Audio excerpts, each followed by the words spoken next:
Welcome to Interviews with Innocence, a podcast about spirituality, consciousness, and exploring the wisdom our children bring into this world. I believe that our very young children are our greatest teachers. After all, they're the masters of living in the present moment, bubbling in unconditional love, enjoying the messiness of life, and curious about the universe in all its dimensions. The pure essence that young children exhibit lives within all of us. My hope is that these interviews will help us discover, embrace, and connect with the sacred core of childhood that resides within each of our hearts. I am your host, Marla Hughes. Today, I am thrilled to have Dr. Raymond Moody back on the show. In 1975, Dr. Moody coined the term near-death experience in his book, Life After Life. For half a century, he has researched some of life's greatest mysteries. As both a Ph.D. in philosophy and an MD, he has a strong interest in how medical realities intersect with the ineffable realm of philosophy. Throughout his 5-decade career, he has explored themes related to the transpersonal aspects of death, dying, and grief. In his book, Glimpses of Eternity, he discusses the phenomena of shared death experiences. He writes about his inquiry into past lives in his book, Coming Back, and he shares methods for evoking the dead from ancient Greece to modern times in his book, Reunions. But today, we are going to be talking about Raymond's most recent book, which I am so excited about, and it is titled, God is Bigger Than the Bible. We Are God's Stories. Welcome to the program, Raymond. Thank you so much, Marla. It's always good to be with you. Yeah, it's so great to see you again. So I just have to start this interview with the poem that you started the book with. Yeah. Because it's just so profound. So here we go. Could we with ink the ocean fill, were the whole earth of parchment made, were every single stick a quill, were every man a scribe by trade, to write the love of God alone would drain the ocean dry, nor would the scroll contain the whole, though stretched from sky to sky. And that's anonymous, 1799. And you may have to go back and listen to that a few times because I had to read it a few times, but I just found it so profound. So let's just jump right in with your new book. And I know that today you certainly like the Bible. Yeah, absolutely. You did not grow up religious, and therefore you hadn't really read much of the Bible. And your first interest was in astrology, correct? Astronomy. Astronomy, yes. I always do that to you, don't I? Astronomy, yes. And just tell us briefly about your background and how you got kind of interested as a child into the afterlife. Well, what happened was that not being familiar with religion, except as a mysterious phenomenon. I mean, I just didn't know. I think, as I remember, I went to church 3 times when I was a kid. I was 12 years old. I gather in retrospect that my dad was going through his midlife crisis and kind of wondering, well, maybe there's something to this. So he took us to this Presbyterian church for 3 times. And I can't remember if anybody else kept going, but after the 3rd time, my dad realized this was not for me. So I just sat that one out. And astronomy was my thing. I wanted to be an astronomer and a comedian, actually, and still am an astronomy buff. But I went to the University of Virginia at age 18, and I can honestly tell you, Marla, that at age 18, my only exposure to the notion of an afterlife was in the cartoons you see with the clouds and the angels. That was my association to it. I thought that it was like humor. Okay. And so I went to UVA, University of Virginia, anticipating being an astronomer, but I had gotten interested in philosophy in high school, so I took a philosophy course and I was hooked. The first book we read in Philosophy 1 was Plato's Republic. And one of the greatest books there is. And contrary to the general opinion that what the republic is about is justice, is what everybody says, and that's true. However, it's specifically about justice in relationship to the concept of an afterlife. And I was hooked in the first few pages. I said, I'm going to be a philosophy major. And Plato is still my hero after Mhm. 50 something years. And what a guy. I mean, I was just astonished at this mind. And he was the first person I ever realized took this idea of an afterlife seriously. Wow. And this kind of sounds ridiculous in a way, but it was the fact that Plato obviously took the question of a life after death seriously was what woke me up to it. I mean, Right. I thought, whoa, if he is thinking there's something to this, maybe I should look into this. Yeah. So the whole book, The Republic, culminates in this near-death experience of a warrior.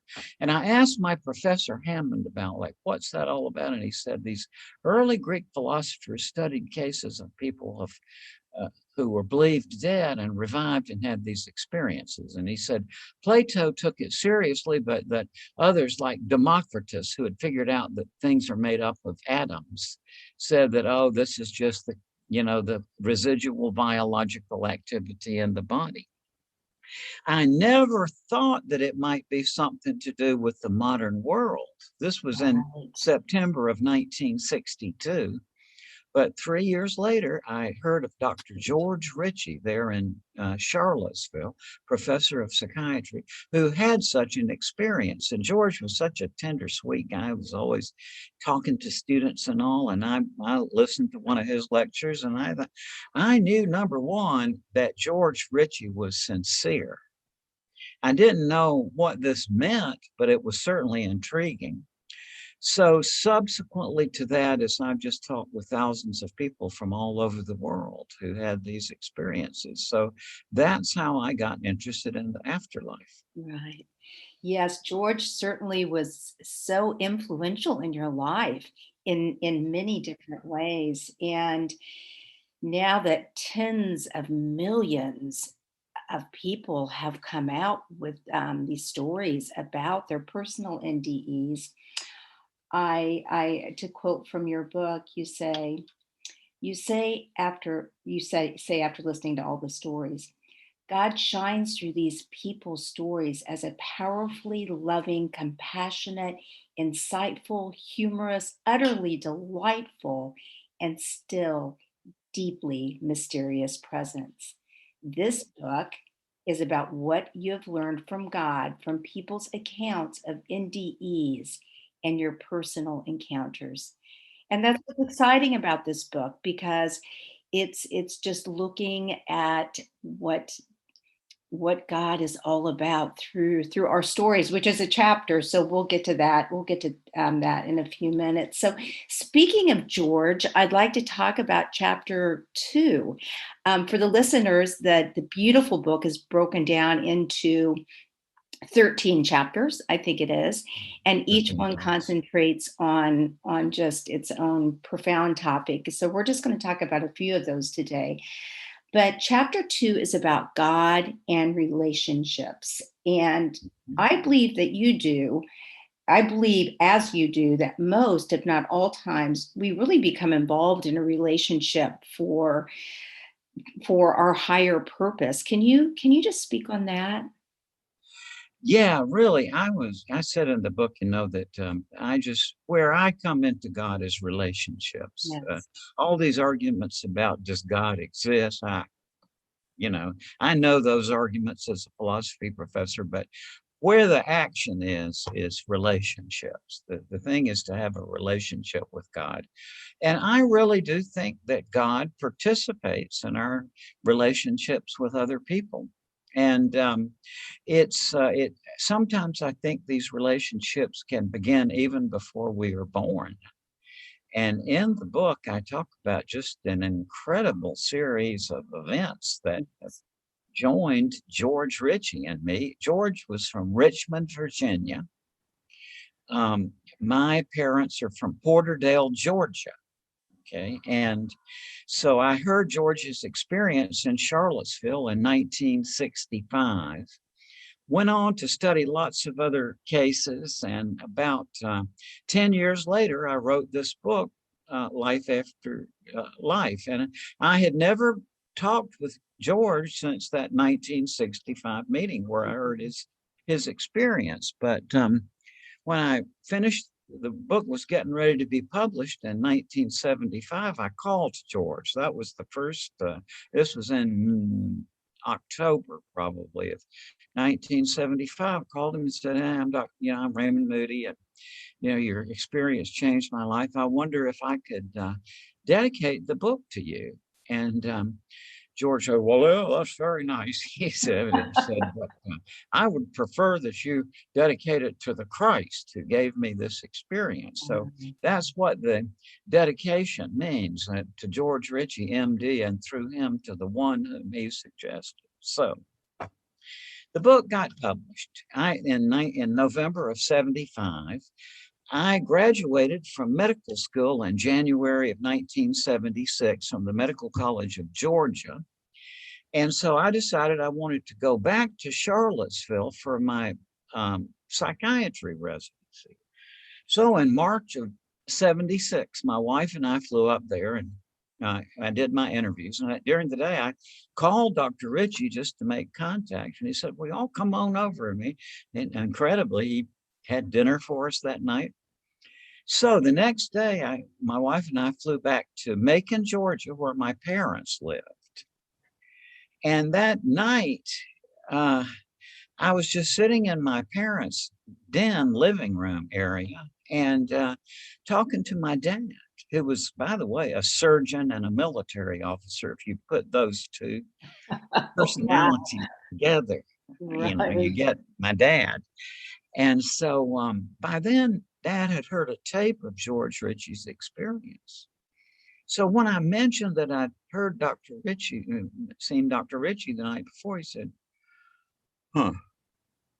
that's really interesting. George Ritchie, Camp Barkley, Texas. That was where George's experience had taken place in 1943. George Ritchie, Camp Barkley, Texas, December 1943. He said, I was there, and so were you. Oh, and my mom and dad had moved to Camp Barkley in early September, which I didn't know, of 43, so that Dad could go to officers candidate school. I was conceived in late September. George's experiences was around December 24th, 1943, and my mom and dad moved away from Camp Barkley on December 29th, 1943. So I was there in utero when this experience took place that changed my life. And didn't know it until after the book was published. Right. And you have a lot of other stories in the book too about the synchronicities, I'll use that word, of people and I think we all experience that. But if we can just maybe quiet our minds a little bit and be aware of that, that people do come into our lives for a reason. They do. If I can go on a little bit with that, I had back in 1964, I come from a kind of law enforcement family. A lot of I've always grown up being afraid to put in handcuffs, but a lot of cops. And so back in 1964, I'd been driving around in the countryside with my Uncle Fairley, who was a law enforcement officer. He was the chief of police in a little town for 30 years. And when he finally retired, they had to hire 3 officers to take his place.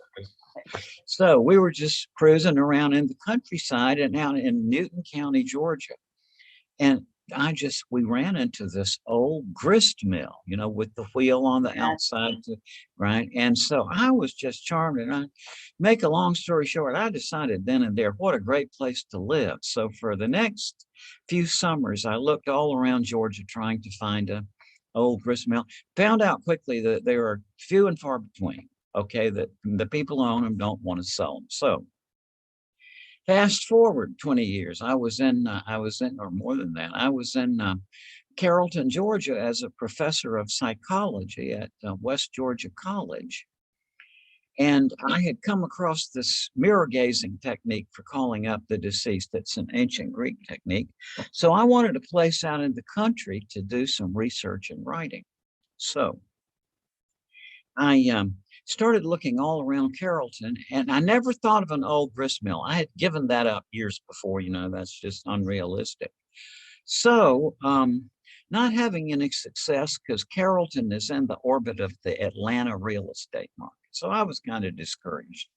In November of 1989, I went into the psychology department office, and the secretary, Nancy Gillespie was her name, said, "Well, Raymond, she said, if you there, she's from Alabama, so she said, if you just go right across the state line, there's, the real estate prices over there are not, she said, you'll be able to find something you can afford over there." So I called a friend of mine in Atlanta who was a real estate agent, who I knew was from Alabama.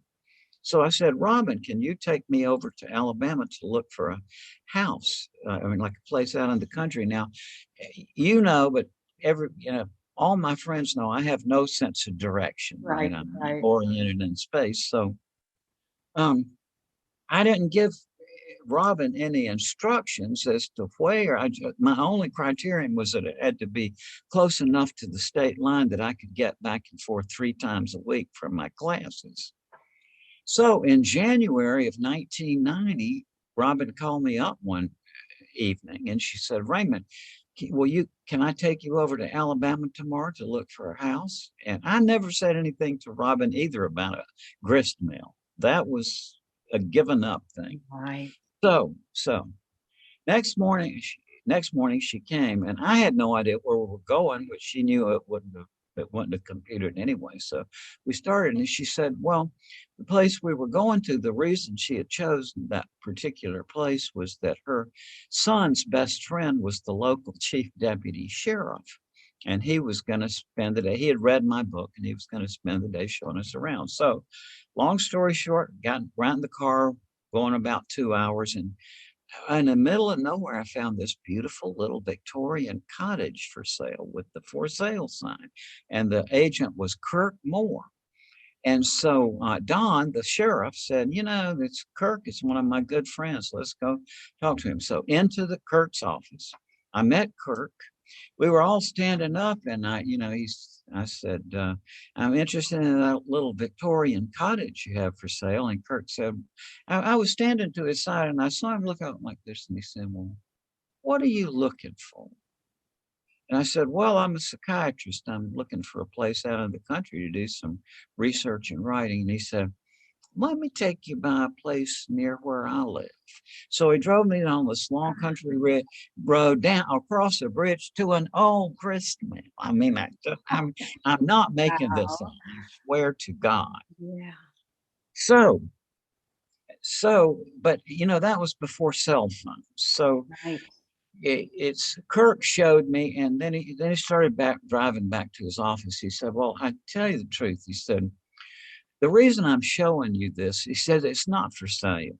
He said, "But the reason I'm showing it to you is that the old couple who live there, their their children are grown up and they go to the same church that I do. And the parents were resisting. The grown children were uncomfortable with their parents living out in the middle of nowhere in an old grist mill. So they had asked Kirk to sort of try to help them ease their parents out of the grist mill." So he went back to his office, picked up the phone, and I heard all this whole thing.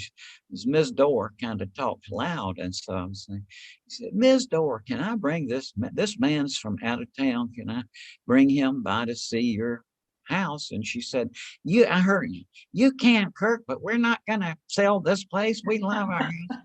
So back to the mill, went in the front door, greeted Miss Dorr and shook her hand. And I said, I'm Raymond Moody.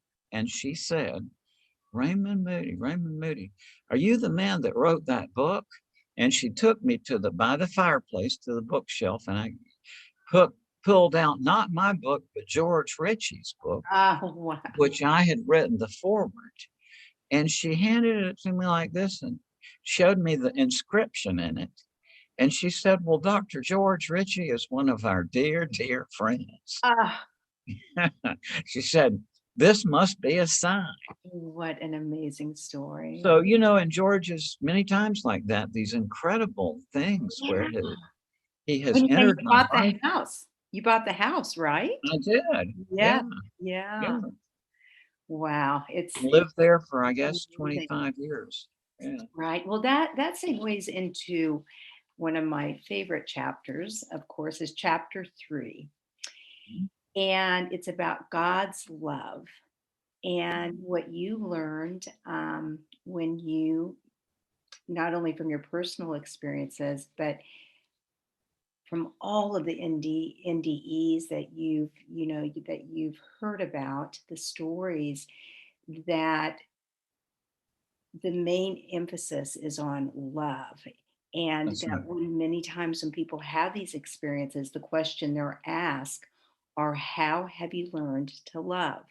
That's right. And you talk about everyone is in the book, like everyone's chasing something in life. You didn't really Yeah. think you were until you realized that That's right. you chase knowledge, right?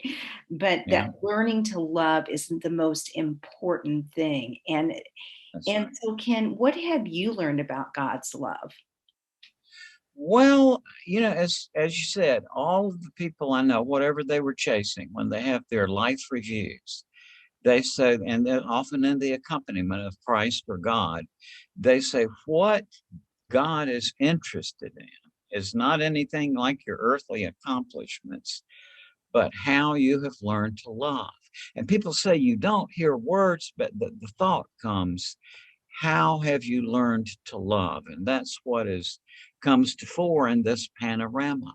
And whatever you've done, I mean, there's compassion and love and understanding, but that's what everybody comes back and says, that, whatever they were looking for before, that they say that what this life we're in is all about is learning how to love. And that is a very transformative thing for people. They say that. And incidentally, as George Ritchie himself once told me, he said, it doesn't.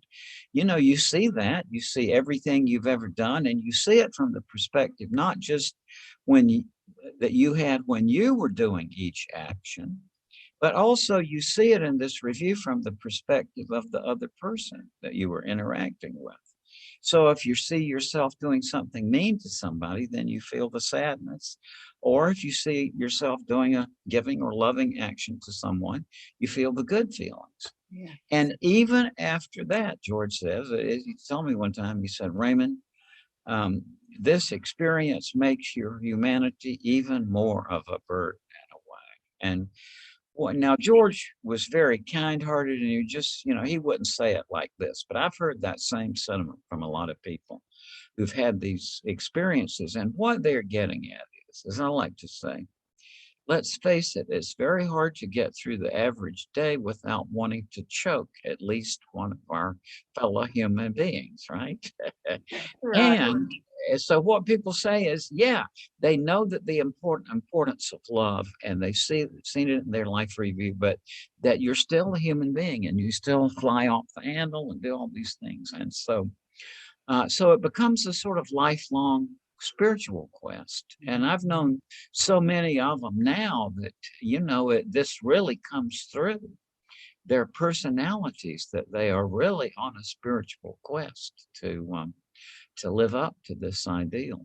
Right. The transformation is so, it's just, it's ineffable, really, the It transformation is. that the people, that these NDEers that they go through. We were talking about Dr. Eben Alexander a little bit before the Yeah, show, who I interviewed a few months ago, and that I don't think you'll mind me saying that you talked to a few of his colleagues mhm, about him before his NDE, and they're just yeah, amazed how much he's changed and transformed, and what's really important to him now. And you hear that's that right. over. Just by coincidence, I met the Episcopal priest, not his own clergyman, but it was a neighbor Episcopal priest who went there to the hospital when Eben was near death and so on, and went in just as a friend. But this priest made the same comment that was, that Eben was always really great, Yeah, nice and all, but that, the person you see now is right. transformed. Right. Yeah. And what a way to, you think about the lessons that you learn if you do, if you know the Bible, but just that simple lesson, but the most important lesson that you realize from these stories, from these many stories, and that it's all about love and how it That's changes right. whether you've had an ND or not. But when you really dive into this, it sure changes how I walk in life. Every single person. You're right, I try my best, I try not to choke anyone, but That's right. I've managed to, distance myself from that urge, but you still do get angry. yeah, of course, we're only human, right? So let's talk about, I think this book is a lot about the chapter on stories, God and Yeah. stories.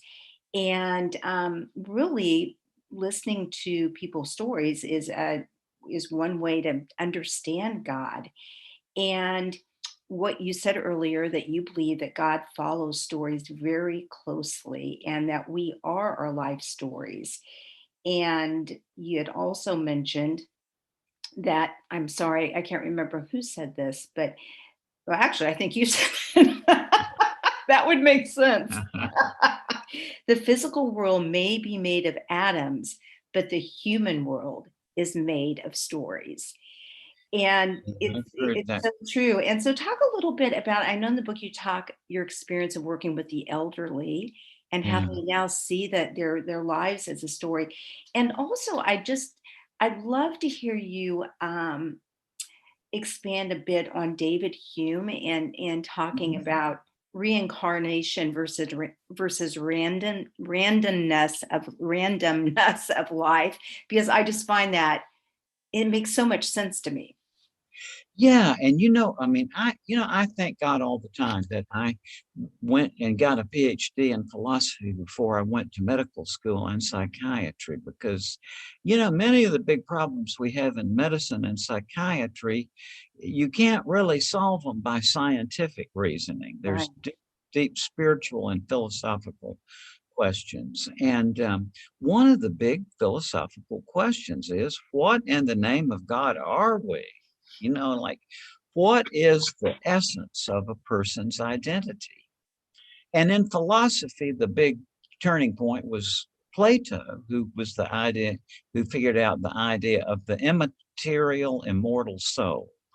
And Pythagoras had said a similar thing, but Plato really sharpened that idea, and that was what got taken up into medieval philosophy, up and for perpetuated by the church and so on. And Right. so on that um, on that score, the body, Plato said, is just a sort of an illusionary thing which disintegrates as soon as we're dead, but that the essence of us is our immaterial, immortal soul.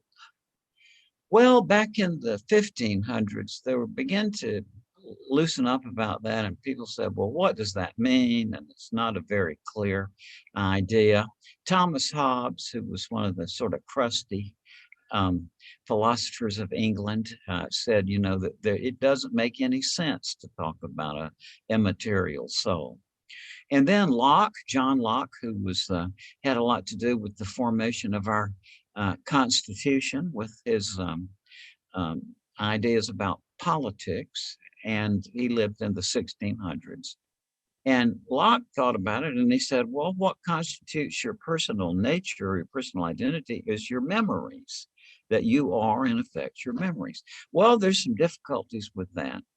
And so, I just always thought about that question. And then when I was a psychiatry resident, I had a really wonderful year where I worked in a geriatrics clinic, um, where it was a kind of VIP clinic, if I could put it that way. I mean, when the mayor and or police chief or city council people or the distinguished people come into the psychiatry clinic, well, they can't be seen at the front door with all us peons. You got to sneak them in the back. And I was kind of older than the other residents and was known for my book. And so I was it. And so for a year, I got to meet with all these very distinguished elderly men and women.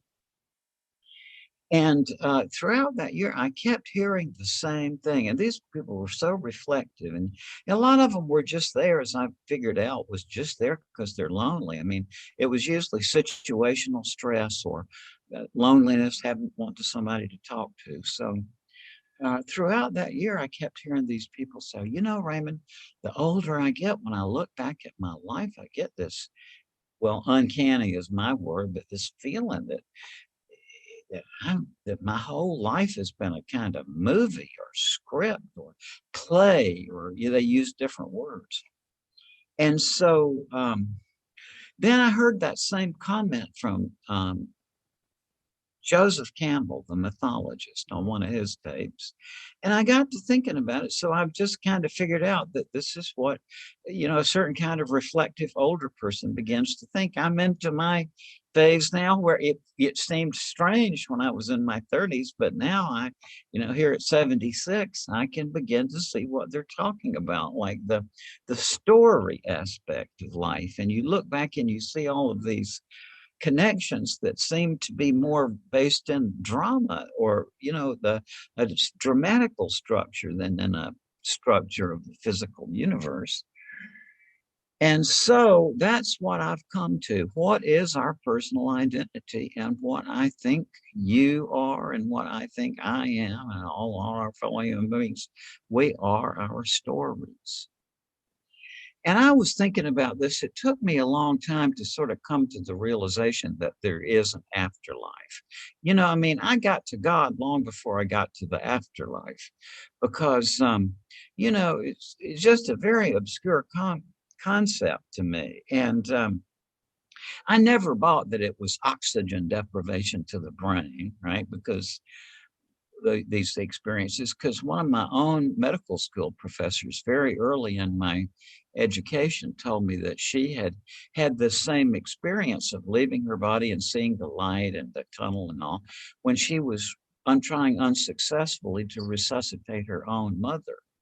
And, as her mother died, she herself got up and she looked down and saw the scene and then saw her mother in spirit form and saw her mother recede into this tunnel. So, my professor wasn't ill or injured. There was no oxygen deprivation to her brain. Yet she had and I've heard hundreds of these subsequent. So it's not oxygen deprivation to the brain, but what it was, I didn't know. Then a few years ago, some things began to happen that I just gave up. I mean, I am a skeptic in the genuine sense. These folks who tell us, oh, I'm a skeptic about these near-death experiences, I think it's the chemistry of the brain. Well, that statement is a self-contradiction because what a skeptic is, invented by Pyrrho, the Greek Pyrrho, the Greek philosopher about 30 years after Aristotle. He understood logic very well, the early skeptics did. And if you think of logic as a system for generating conclusions. So what the skeptics said is, well, yeah, what if we apply the rules and yet we don't make the conclusion, see? And so it was a spiritual practice. So it's refraining from drawing a conclusion so that you will see other possibilities that everybody else missed. So also because it expands your mind. So knowing that, you see, when somebody says I'm a skeptic about these near-death experiences, I think it's just the chemistry of the brain. That's like saying I'm a person who doesn't draw conclusions, but my conclusion is such and such. So they Right. don't know what they're talking about. They should actually read some philosophy. Yeah. But um, what it was, I just didn't know, and I still can't draw a conclusion logically. But in terms of my feelings, I give up. There is. Okay. All right. I stutter and say, to my astonishment, there is an afterlife. So then it really becomes pressing. Well, then what it is that survives, you know? I mean, and so putting all that together, I've come to the thought that what happens is that we go through one story or consciousness of a story. You know, your whole consciousness is geared to a story, Yes. isn't it? Think about it. Because whenever something new happens in your life, what do? Your mind automatically integrates it into your continuing life story, right? Mhm. There's a principle of cinematography. I forgot the guy who propounded this, but it's that cinematographers has discovered that the mind is set up in such a way that the mind will build a story between any two randomly presented images in sequence. And so the mind already is Mhm. always tries to weave a story between the two. And that's part of the effect of the movies. Right. So um, that's what I think, that what we are is our stories. And about this time I was having all this debate with myself, I woke up one morning in that hypnopompic state as you're waking up. And Elie Wiesel, some of you younger folks may not know who he is, but he was this wonderful writer. When I was a kid, I read some of his books. He was the Nobel Prize winner in um, uh, literature, I think in about 64, 65, somewhere in there. And I had read Ellie's books. He had gone to Auschwitz and survived, and then he was very wise, sweet man, very wonderful guy. So I woke up and that morning, it was in November, some years back, with Elie Wiesel's voice in my head. And he was, the words that came where I had read these words in his book, but so it was, something I was remembering, but he said, God made man because he loves stories. Wow. And I said, yeah, that's what it is.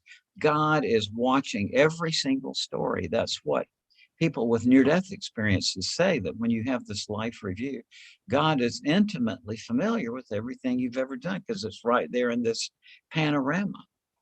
And apparently, what happens is that we lead the story forward as the actor or protagonist, and then at the end, time stands still and you just do a 180-degree turnabout Mhm. and you re-witness everything you've ever done through the eyes and feelings of the other characters. Just like sometimes you see that at the end of a movie, right? That little Yes. reel of stuff. Yes. Yeah. And so now some of you listening who have a logical background say, oh, this is just a logical fallacy. That what he's doing is he's taking one aspect of the human experience or human culture, and that is the theater, and he's projecting that out as a metaphor for the whole. And that's just metaphorical, that's not literal.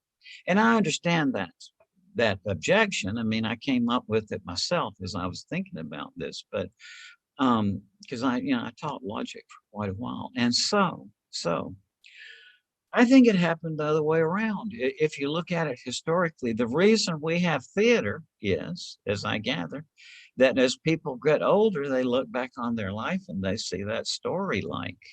Um, the way the theater got started was in ancient Athens, and they had a harvest festival where a chorus would sing the old stories and so on.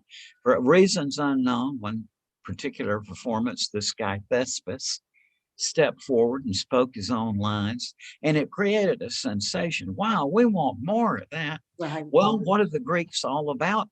competition. Think of the Olympic Games. I mean, it was a very competitive society. So what Pisistratus, the king or the tyrant of Athens, said, let's have a contest. Let's see who can write the best one of these. And so the first prize winner was Aeschylus. Then came Sophocles. Then came Euripides. In only 50 years from that onset, the theater was a profession. Now, what I'm getting at is this idea that older people develop, that their life has been a story. That was the template which accounts for the the amazing reception of the theater. It was just like people were primed to that because Aeschylus and Sophocles, no doubt, they were wise people. They had sort of realized this aspect of life. So, we are our stories. And I think, the way I put it together, we go through one story and then we go to this incomprehensible process and we die, and then we're back on another storyline. Right. You do. It touched me in the book where you talked about the picture Plato and others have printed of a higher dimension of life, which our consciousness merges at birth into the world. And just imagine planning our next life, maybe a Yeah. scripted story, and you'll live, die, and return to the afterlife. Imagine choosing one's challenges. And it makes much more sense than just randomness once again. It does. I was, even as a kid, I was impressed by that last scene of Plato's Republic, where he's saying that, just before you come back in here, the way he describes it, like you have a guide and there's this flat surface. And Plato's saying that on this surface, you see all these different patterns. And it's interesting, he doesn't say lives and all, he said these different patterns of lives. And that you go through a choice process, right? And that then you come in here, and he said, just before you come in here, his metaphor was you drink of the waters of forgetfulness and forget all you know, Yes. right? Because if you came in here with all the other knowledge, it would kind of spoil the experience, right? You got to have on the blinders. And although, as Plato pointed out, some people do remember little bits and pieces of it, right? He said, if you just quaff the waters of forgetfulness, and then you come in here, but he said, if you just sip a little bit, then you can remember some of the previous stuff. Right. I read a story, I think it was from the Babylonian Talmud a long time ago. And it's exactly the story that you're talking about now, but it's an angel showing a child before they come on into this earthly Wow. realm, showing a child above just all the knowledge, which I'm getting to that chapter in just a second, all the knowledge of the world and the light and the beauty. And at the end of the conversation, then she puts her finger up to the child's lip and says, shh, and you can't, and you won't remember. It's not to Yeah. remember. And that's why everybody has that little indentation on the Oh, tip of how their tongue. interesting. That's really fascinating. I Yeah. thought that was just such a Yeah. great story. I think this is a great time to wrap up the first part of this interview. Raymond will be back next week to continue with this fascinating information about his new book, God is Greater Than the Bible. Hope you can make it.